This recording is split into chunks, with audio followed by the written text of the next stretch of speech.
আসসালামু আলাইকুম, welcome to our channel electrical and electronics workhouse video. আজকে আমরা কথা বলবো ডিজিটাল মাল্টিমিটারের ব্যবহার নিয়ে, কিভাবে আসলে কি মাপা হয়। দেখেন আমরা অন করতেছি। প্রথমেই হচ্ছে ভোল্টেজ, এই সিলেক্টরটা ভোল্টেজের দিকে ঘুরাইছি। এখন দেখেন এটা হচ্ছে ডিসি ভোল্ট মাপা যায়। এখন এই দেখেন, এটা কালোটা নেগেটিভ আর লালটা পজিটিভ। এখন আমি ভোল্টেজটা মেপে দেখাচ্ছি।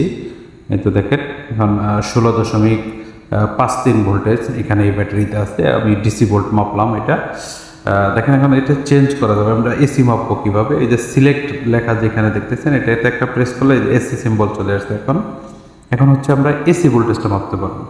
দেখেন আমি আগে থেকে এখানে পাওয়ার নিয়ে এসে রাখছি, যাতে যে নিউট্রাল এবং ফেজ ধরলাম। এখন দেখেন ভোল্টেজ আছে 242.5 বা 3। এখন ফেস টু ফেস দেখেন 401।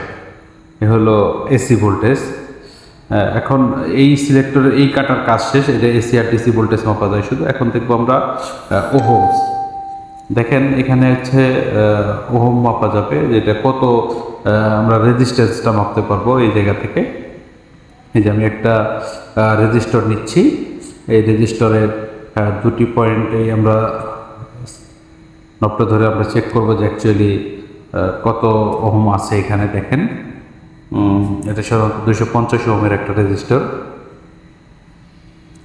দেখেন হ্যাঁ 257, তার মানে প্লাস মাইনাস 4-5 ঠিক আছে।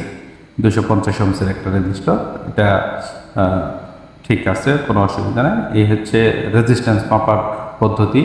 এখন দেখেন আমরা যদি ডায়োড মাপি, তাহলে দেখেন এই যে সিলেক্টরে আরেকটা চাপ দিলে আমরা উপরে দেখেন ডায়োডের সিম্বলটা চলে আসবে। এই যে ডায়োডের সিম্বলটা চলে আসছে। এখন আমরা এটাতে ডায়োড মাপতে পারবো, কিন্তু ডায়োডের মাপার ফরওয়ার্ড রিভার্স আছে, ডায়োডের বায়াসিং আছে। দেখেন এখানে হইতেছে যে এটা হচ্ছে 4007 ডায়োডের নাম্বার। এই ডায়োডের এই যে প্রান্তটা, এই যে সাদা দেখেন একটা দাগ দেওয়া আছে, এটা হচ্ছে ক্যাথড, আর এই পাশে হলো অ্যানোড। ক্যাথড পয়েন্টে সবসময় এই সাদা দাগ দেওয়া থাকে, এরকম মার্ক করা থাকে।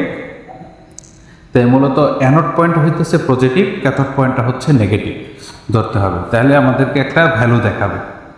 দেখেন হ্যাঁ, আমি মিটার ধরতেছি, যে ক্যাথড পয়েন্টে আমরা নেগেটিভ এবং অ্যানোডে পজিটিভ ধরছি।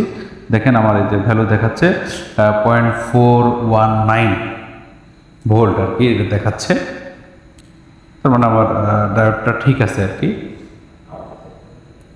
কিন্তু আমি যদি চেঞ্জ করে ধরি, যদি আমি বায়াসিং চেঞ্জ করি উল্টা দিকে, তাহলে দেখেন কোনো কিছু দেখাচ্ছে না। তার মানে আমার উল্টা দিকে ডায়োডটা ভোল্টেজ প্রবাহিত হচ্ছে না। এটা হচ্ছে ডায়োডের বায়াসিং আর কি। তার মানে এই ডায়োডটা মাপা ঠিক আছে। ডায়োড এই পদ্ধতিতেই মাপতে হয়।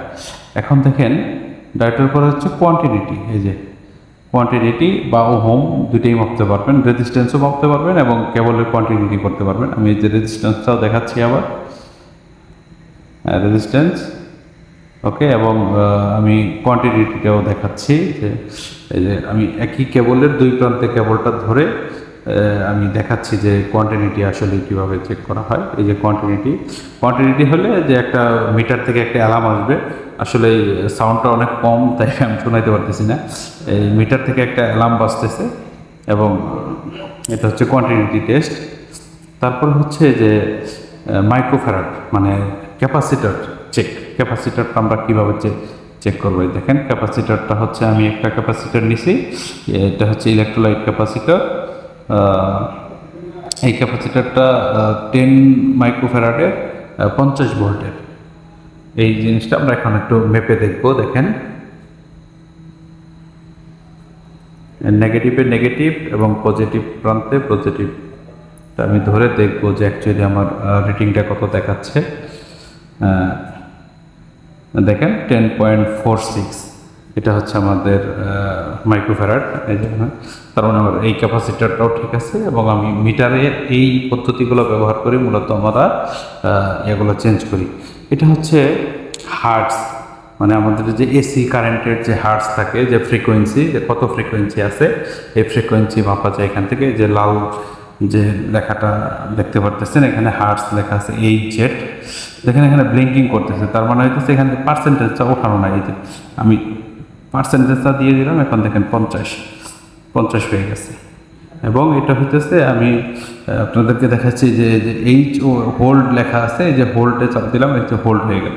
যদি কখনো প্রয়োজন হয় হোল্ড করতে, যে আমি রেটিংটা আমার হোল্ড করে রাখা লাগবে, তাহলে আপনি হোল্ড করতে পারেন। আবার আরেকটা চাপ দিলে হোল্ড ছেড়ে যাবে। এই হচ্ছে আমাদের ভিডিও। Thank you.